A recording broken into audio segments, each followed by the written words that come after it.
Everything I had gone through, I realized that the human mind, if you can put it in a very quiet, calm place and get it to calm down and not be so spastic, that you could possibly make this work out for you. How bad are you really?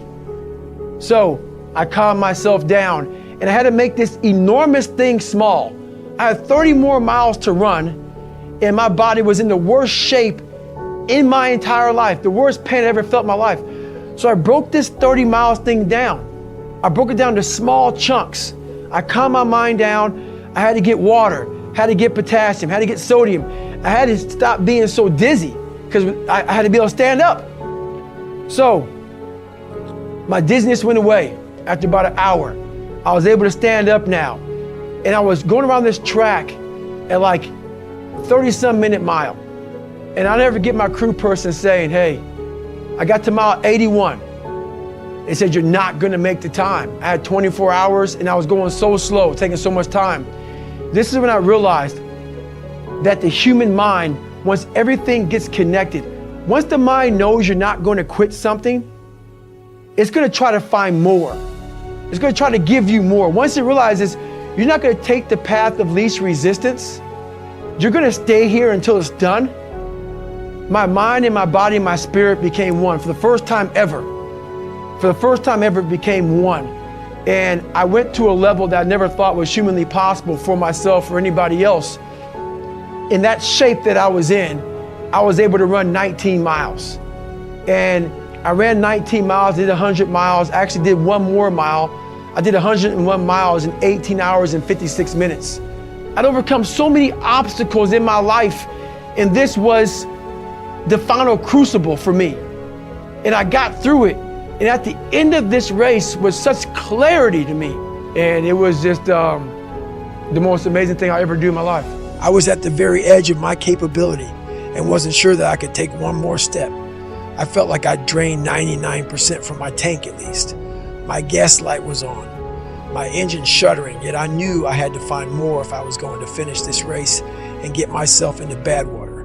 But how do you push yourself when pain is all you feel with every step? When agony is the feedback loop that permeates each cell in your body, begging you to stop. That's tricky because the threshold for suffering is different for everybody. What's universal is the impulse to succumb, to feel like you've given everything you can and that you are justified in leaving a job undone. By now, I'm sure you can tell that it doesn't take much for me to become obsessed. Some criticize my level of passion, but I'm not down with the prevailing mentalities that tend to dominate American society these days. The ones that tell us to go with the flow or invite us to learn how to get more with less effort. Fuck that shortcut bullshit. The reason I embrace my own obsessions and demand and desire more of myself is because I've learned that it's only when I push beyond pain and suffering, past my perceived limitations, that I'm capable of accomplishing more physically and mentally. In endurance races, but also in life as a whole. And I believe the same is true for you. The human body is like a stock car. We may look different on the outside, but under the hood we all have huge reservoirs of potential and a governor impeding us from reaching our maximum velocity. In a car, the governor limits the flow of fuel and air so it doesn't burn too hot, which places a ceiling on performance. It's a hardware issue. The governor can easily be removed, and if you disable yours, watch your car rocket beyond 130 miles per hour. It's a subtler process in the human animal. Our governor is buried deep in our minds, intertwined with our very identity. It knows what and who we love and hate. It's read our whole life story and forms the way we see ourselves and how we'd like to be seen. It's the software that delivers personalized feedback in the form of pain and exhaustion, but also fear and insecurity. And it uses all of that to encourage us to stop before we risk it all. But here's the thing, it doesn't have absolute control. Unlike the governor in an engine, ours can't stop us unless we buy into its bullshit and agree to quit. Sadly, most of us give up when we've only given around 40% of our maximum effort. Even when we feel like we've reached our absolute limit, we still have 60% more to give. That's the governor in action. Once you know that to be true, it's simply a matter of stretching your pain tolerance, letting go of your identity and all your self-limiting stories so you can get to 60%, then 80% and beyond without giving up. I call this the 40% rule. And the reason it's so powerful is that if you follow it, you will unlock your mind to new levels of performance and excellence in sports and in life. And your rewards will run far deeper than mere material success. The 40% rule can be applied to everything we do, because in life, almost nothing will turn out exactly as we hope. There are always challenges, and whether we are at work or school or feeling tested within our most intimate or important relationships, we will all be tempted to walk away from commitments, give up on our goals and dreams, and sell our own happiness short at some point, because we will feel empty, like we have no more to give when we haven't tapped even half of the treasure buried deep in our minds, hearts, and souls. I know how it feels to be approaching an energetic dead end. I've been there too many times to count. I understand the temptation to sell short, but I also know that impulse is driven by your mind's desire for comfort, and it's not telling you the truth. It's your identity trying to find sanctuary, not help you grow. It's looking for status quo, not reaching for greatness or seeking wholeness. But the software update that you need to shut your governor down is no supersonic download. It takes 20 years to gain 20 years of experience.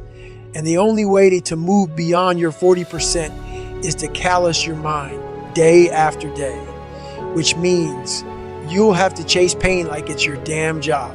Imagine you're a boxer, and on your first day in the ring, you take one on your chin. It's gonna hurt like fucking hell, but at year 10 of being a boxer, you won't be stopped by one punch. You'll be able to absorb 12 rounds of getting beat the fuck down and come back the very next day and fight again. It's not that the punch has lost power. Your opponents will be even stronger. The change has happened within your brain. You've calloused your mind.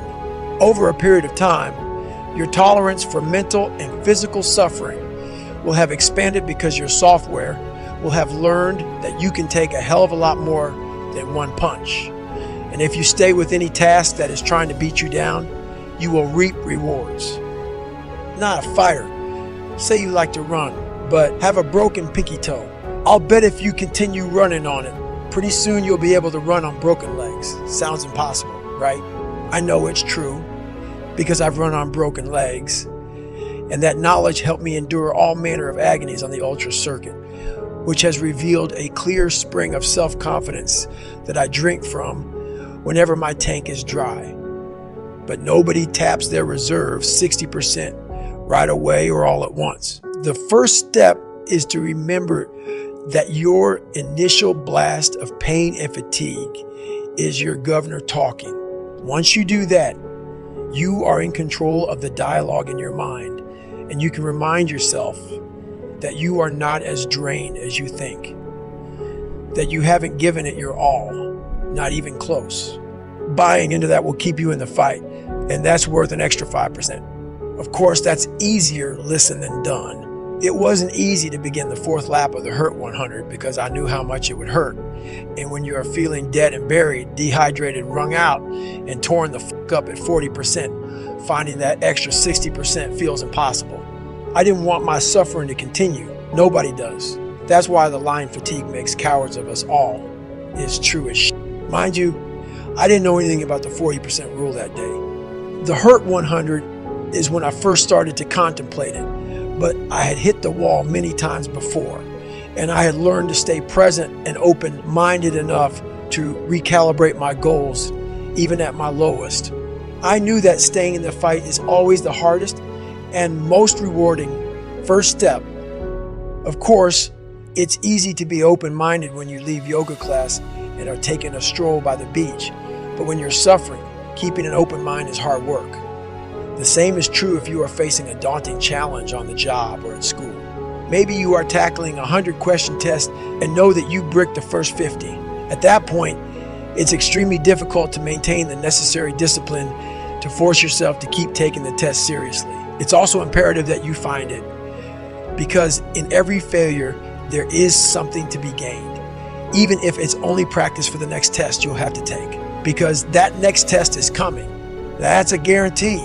The 1 second decision is, I had to live through that 1 second decision several times during this race.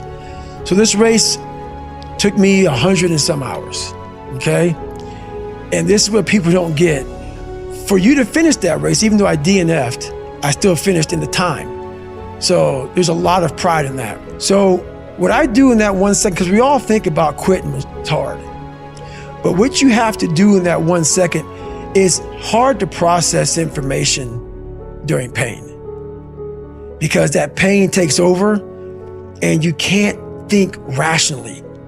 You're thinking about fight or flight, save yourself. That's not a rational thought. It's not a thought that's going to get you through hard times. Most people fail that 1 second. So what happens, what I do in that 1 second, and there's a bigger process to all this, but in that 1 second, I physically stayed in that water. Because if I get out of the water, I quit. So I physically stay in the water, but mentally, I'm on the beach with the instructors. And the instructors, it's cold outside, so they got these parkas on. They got their cup of Joe, and they're warm because they've already been through it. So now it's your turn to go through it. So mentally, I get back with them. I'm still in the water physically, but mentally, I'm back with them. I'm chilling. I got my parka on, and now I'm thinking logically because I'm warm now. Mentally, I'm warm. I've taken that 1 second. Let's not quit yet, Goggins. Let's think about your options. Where are you going to end up if you quit this? Where are you going to go? What are you going to say to yourself? Because you know you're going to get warm. The second you get out of this water, you could take a shower and you're going to be warm. And in 5 days, you could be out. So I start thinking logically. I calm my brain down because your brain just wants to get out. Ring the bell, push your helmet down, get warm, and then you're really And these are the things you have to think about in the 1 second decision. So that's what that's all about. It's about gaining control of your mind, putting things back in the proper perspective, and then saying, I really do want to be here. And I'm going to have a bunch of these 1 seconds through this 130-hour journey. And I have to learn to control these, because if I fail one of these 1 seconds, I will not be a SEAL. I will not be a doctor. I will not be a lawyer. I will not be whatever the it is. So that's how important that 1 second decision is. It's all about your mind takes control of you. You have to say, you, I run this. And that's what that's all about. We must create a system that constantly reminds us who the we are when we are at our best, because life is not going to pick us up when we fall. There will be forks in the road, knives in your back, mountains to climb, and we are only capable of living up to the image we create for ourselves. Prepare yourself. We know life can be hard, and yet we feel sorry for ourselves when it isn't fair. From this point forward, accept the following as Goggins' laws of nature. You will be made fun of. You will feel insecure. You may not be the best all the time. You may be the only black, white, Asian, Latino, female, male, gay, lesbian. There will be times when you feel alone. Get over it. Our minds are fucking strong. They are our most powerful weapon, but we have stopped using them. We have access to so many more resources today than ever before, and yet we are so much less capable than those who came before us. If you want to be one of the few to defy those trends in our ever-softening society, you will have to be willing to go to war with yourself and create a whole new identity, which requires an open mind. It's funny, being open-minded is often tagged as new age or soft. F that. Being open-minded enough to find a way is old school. It's what knuckle draggers do. And that's exactly what I did. Failure is just a word. For me, failure was me having more information on how to succeed. That's all failure became to me. So I failed so much. Pull-up records, running events, had to quit this, buds, brain just all this crap I had to go back through. All that was, oh, I failed because of these reasons here. Go back to the drawing board, figure out the right equation, put it together, go back, fail again. Oh, but I got more information. So everything I was afraid of, I made sure to meet it right in the face and overcome it.